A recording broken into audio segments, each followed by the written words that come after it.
Môre julle, ek lees vanoggend vir julle die storie van Adam en Eva verlaat die tuin.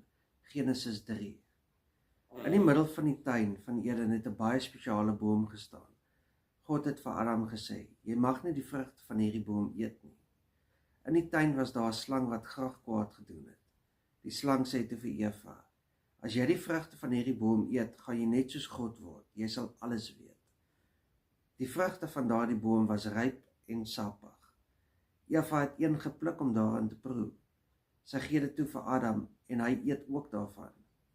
Toe hulle kou, begin die vrug bitter smaak en hulle hou op om te glimlag. Ja, Demi. Daardie aand het God deur die tuin geloop en na hulle geroep: "Adam, Eva, waar is julle?"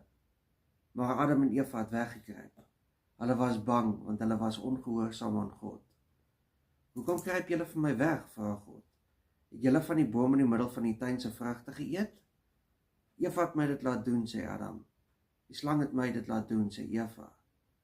God het 'n diep sug gegee en dit het soos die wind in die bome in die nag geklink. Hulle was ongehoorsaam aan hom.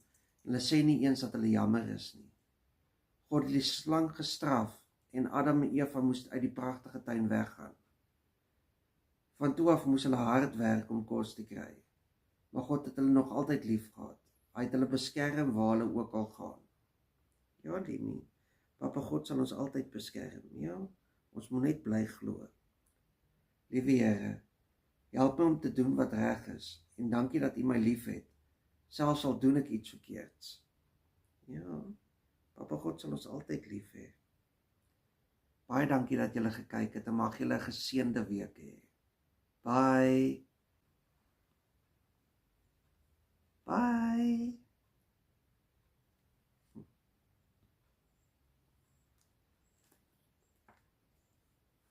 Say bye. Say bye.